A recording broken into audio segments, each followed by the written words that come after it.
What's going on, everybody? Welcome to another video. Today's video is going to be just a little bit different than normal. I've been getting a few requests for videos about meeting famous people. So I'm going to start off this one with a video about the legendary Steve Martin. Now, you know Steve Martin, you probably love him. He was best known for The Jerk, for Planes, Trains, and Automobiles, Mixed Nuts, The Father of the Bride, Dirty Rotten Scoundrels. I mean, the list goes on and on. He's been an A-list actor for a lot of years, and he's one of those actors that has kind of transcended generations. My dad was a big fan of his. I grew up on him, and now younger generations are starting to know who he is. He was in other things like Pink Panther, and a lot of people also remember him from Saturday Night Live. He did a lot of guest appearances on the show, and just a legendary guy. Now, just last month, I was in Chicago filming some videos for this channel, and I was about 2 miles away from a location where Steve Martin was going to be. Now, he was going to be performing at a place called the Rosemont Theater, which was not far away from very contrasting subject matters, but I was doing a John Wayne Gacy locations video, which was just a couple of miles from this location. And I looked it up and I saw that he was performing a show, and I thought this would be a really good, interesting show to see, performing with Martin Short, another legend, and co-star of Three Amigos.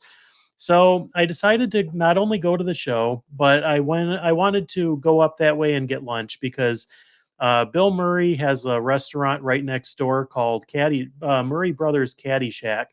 Really, really good burgers.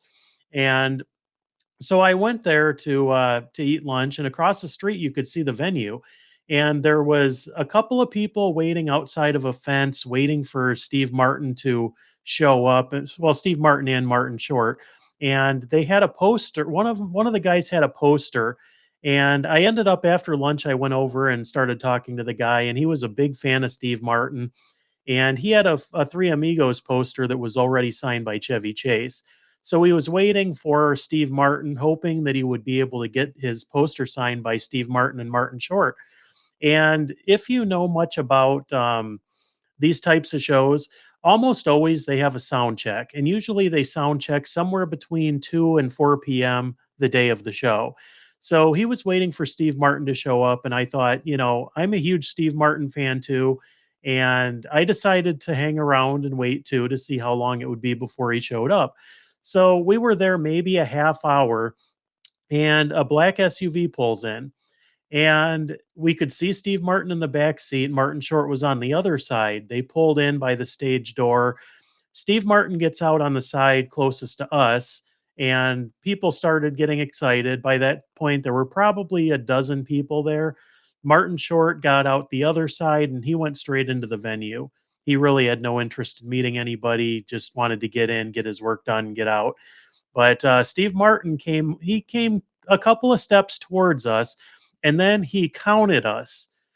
I'm not sure if he has like a or a maximum requirement or whatever. Like if there's too many people, he's not going to stop, because a lot of famous people do that. But Steve Martin looked at us, counted us. There were a dozen or maybe a couple less, but he took a couple steps closer and he said hi to us. He waved and he made a comment. It was something along the lines of, "You each have 5 seconds, use it wisely." Now, usually when somebody says that, that means you can have an autograph, you can get a picture, you can shake my hand, but I'm not going to have any long winded conversations, which you wouldn't expect in a case like this anyway. It's not a paid meet and greet or anything like that. So, in cases like this, you have to be appreciative of their time and grateful of the fact that they come over and acknowledge the fans, because quite frankly, a lot of people don't anymore.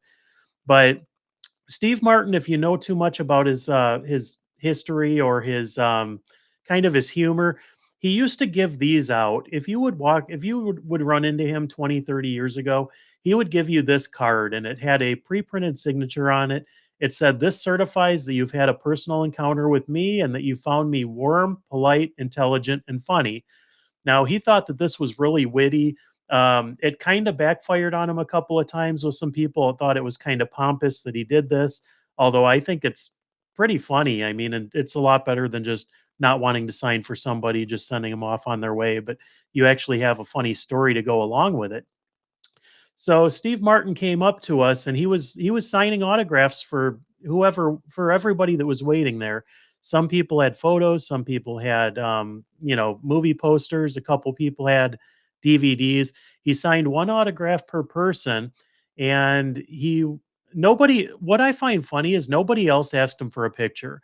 The way I look at it is an autograph is cool, but you can always buy an autograph. But the personal connection with this is being able to just meet somebody and say hello, you know, actually like physically meeting them, shake their hand and getting a picture is something that I've always thought was kind of cool. But he worked his way down the line and then he got to me and he's like, "What can I do for you?" And I just, I asked him for a photo because I've been a fan of Steve Martin for since I was a little kid. The plane to me the best thing that he's done on film, and maybe you might not agree with me, but the thing that always had me rolling in stitches was the scene from Planes, Trains, and Automobiles after he when he came into the car rental scene, and he delivered that with such amazing anger that it always made me smile. It always made me laugh, and I always thought that that was just the funniest scene ever. But, I asked him for a photo and he graciously did it, and I thanked him for, for taking the time to come over and meet the fans because, not everybody does it. And the fact that if these guys were doing paid meet and greets, you would probably be paying 700 to $1,000 just to get the same kind of interaction, a 5-second interaction where you'd get a handshake, a photo, maybe an autograph, maybe not. But, this was just a fun day out, and it was a really nice way to kick off the show. His show is absolutely fantastic. If you haven't seen it, highly recommend it. Martin Short on this day wasn't feeling meeting the crowd, but I have to say I've ran into him in LA a couple times, had a couple brief conversations with him. He is a really, really nice guy, but he's one of those kind of guys that seemingly doesn't really like the crowds like that. But, just a really interesting day, a really and just Steve Martin, just a really good guy, but you can tell he's very quiet, he's very shy, doesn't seem like the kind of guy that has a big ego at all, but he definitely knows that meeting the fans and all that kind of stuff is how much it means to people and that it is kind of part of the celebrity fame game. But if you like this video, let me know in the comments section, and I will do more meeting celebrity type videos if you're curious. But I've had a lot of people ask me why I don't do more of these. So here is one, and this one is more recent. It was just last month. So thanks for watching, everybody, and we'll catch you on the next video. Take care.